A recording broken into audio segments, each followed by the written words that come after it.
लोक समाज के डर से ऋषियों ने इस कन्या को अपने साथ नहीं रखा। उन्होंने महर्षि कश्यप के पुत्र मायासुर को बुलाकर उस कन्या को उन्हें सौंप दिया। मायासुर और उसकी पत्नी हिमा ने उस कन्या को पुत्री के रूप में गोद ले लिया। उन्होंने ही मधुरा का नाम बदलकर मंदोदरी रख दिया। अगर हम बात मंदोदरी के पिता मायासुर की करें तो उसे राक्षसों का विश्वकर्मा कहा जाता था। उसे ब्रह्मा जी से एक विशेष वरदान प्राप्त था, जिसके मुताबिक वह कहीं भी सुंदर भवन व नगर का निर्माण कर सकता था। मायासुर ने ब्रह्मा से प्राप्त वरदान के प्रभाव से ही अपनी पत्नी हेमा के लिए मंडोर जैसे खूबसूरत नगर का निर्माण किया था, जो कि वर्तमान में जोधपुर का मंडोर है। मंदोदरी और रावण का विवाह कैसे हुआ? कथा के अनुसार एक बार रावण मायासुर से मिलने के लिए मंडोर पहुंचा था। उसी समय उसकी नजर मंदोदरी पर पड़ी थी। रावण मंदोदरी को देखते ही उसकी सुंदरता पर मोहित हो गया, इसलिए उसने असुर राज मायासुर के सामने मंदोदरी के साथ विवाह का प्रस्ताव रख दिया। कहा जाता है कि जब विवाह के लिए रावण और मंदोदरी की कुंडली का मिलान हुआ तब स्थितियां ठीक नहीं थी, लेकिन रावण के प्रताप को देखकर मायासुर ने उसे डर से मना नहीं किया। वहीं दूसरी तरफ मंदोदरी भी रावण से विवाह नहीं करना चाहती थी, लेकिन अपने पिता की बातों को टाल न सकी, जिस वजह से मंदोदरी ने रावण से विवाह के लिए हामी भर दी। कहा जाता है कि राजस्थान के जोधपुर के मंडोर में मंदोदरी और रावण का विवाह हुआ था। राजस्थान के जोधपुर के मंडोर रेलवे स्टेशन के पास एक जगह है जिसके बारे में ऐसी मान्यता है कि यहीं पर रावण ने मंदोदरी के संग 7 फेरे लिए थे। कुछ मान्यताओं के मुताबिक भगवान शिव के वरदान के कारण मंदोदरी का विवाह रावण से हुआ था। मंदोदरी ने शिवलेश्वरनाथ मंदिर में भगवान शिव की आराधना की थी। यह मंदिर मेरठ के सदर इलाके में है। कहा जाता है कि मंदोदरी ने भगवान शंकर से यह वरदान मांगा था कि उसका पति इस धरती का सबसे विद्वान और शक्तिशाली हो। उस समय रावण ही एकमात्र ऐसा पुरुष था जो धरती का सबसे विद्वान और शक्तिशाली था। कहते हैं रावण मंदोदरी की सुंदरता पर इस कदर मोहित हुआ कि उसकी कई रानियां होते हुए भी उसने मंदोदरी को यह वचन दिया कि केवल मंदोदरी ही उनकी प्रमुख रानी और लंका की महारानी होगी। कथाओं में मंदोदरी को एक पतिव्रता नारी के रूप में वर्णित किया गया है। वह मंदोदरी ही थी जिसने अपने पति रावण के मनोरंजन के लिए शतरंज के खेल का प्रारंभ किया था।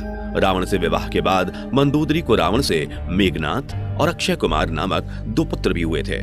जनश्रुतियों के मुताबिक श्री राम द्वारा रावण के वध के पीछे मंदोदरी का भी हाथ था।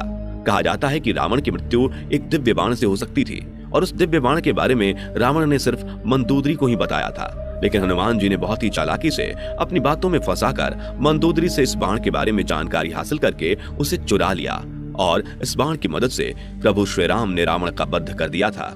कहते हैं कि मंदोदरी अपने पति द्वारा किए गए बुरे कार्यों से अच्छी तरह परिचित थी। वह हमेशा रावण को यही सलाह देती थी कि बुराई के मार्ग को त्याग कर सत्य की शरण में आ जाए, लेकिन अपनी ताकत पर घमंड करने वाले रावण ने कभी मंदोदरी की बात को गंभीरता से नहीं लिया और उसका परिणाम तो आप सभी जानते ही हैं। क्यों किया मंदोदरी ने विभीषण से विवाह? जब रावण ने सीता का हरण किया था उस वक्त मंदोदरी ने इसका विरोध किया। उसने रावण को मां सीता को पुनः राम को सौंपने को कहा था, लेकिन रावण ने मंदोदरी की बात को अनसुना कर दिया। प्रचलित कथाओं के मुताबिक राम रावण के युद्ध में विभीषण और मंदोदरी सहित कुछ गिने चुने लोगों को छोड़कर रावण के पूरे कुल का नाश हो गया था। रावण की मृत्यु की खबर जब मंदोदरी को मिली तो वह विलाप करते हुए युद्ध भूमि में पहुंच गई और रावण के शव को देखकर वह तेज आवाजें निकालकर रोने लगी। कहते हैं वहां युद्ध भूमि में मंदोदरी की नजर प्रभु श्री राम से भी टकराई। मंदोदरी को इस तरह से विलाप करता देख प्रभु श्री राम को भी अति दुख हुआ था। लंका के सुखद भविष्य के लिए श्री राम ने विभीषण को लंका का राजपाट सौंप दिया था और उन्होंने मंदोदरी के सामने विभीषण से विवाह करने का प्रस्ताव रखा था, लेकिन उस समय मंदोदरी ने इसका कोई उत्तर नहीं दिया। जिसके बाद प्रभु श्री राम अपनी पत्नी सीता और भाई लक्ष्मण के साथ वापस अयोध्या लौट गए। वहीं दूसरी तरफ मंदोदरी ने रावण के वियोग में खुद को लंका के महल के कमरे में कैद कर लिया। बहुत दिनों तक इस कमरे में कैद रहने के बाद वह बाहर निकली और फिर उसने विभीषण से विवाह कर लिया। लेकिन कुछ विद्वान इस बात को सीधे तौर पर नकारते हैं। उनका मानना है कि यह सिर्फ किंवदंतियां हैं, इनका सच्चाई से कोई भी लेना देना नहीं है। दरअसल इन विद्वानों के मुताबिक मंदोदरी एक पतिव्रता नारी थी। वह अपने पति के प्रति पूरी तरह से समर्पित थी। इतनी महान ज्ञानी और पतिव्रता नारी ऐसा निर्णय नहीं ले सकती। ऐसे में रावण की मृत्यु के बाद मंदोदरी का विभीषण से विवाह करना एक किंवदंती के अलावा और कुछ नहीं है। वैसे दोस्तों, आपको क्या लगता है कि क्या मंदोदरी ने विभीषण से दूसरा विवाह किया था? कमेंट में जरूर बताइए।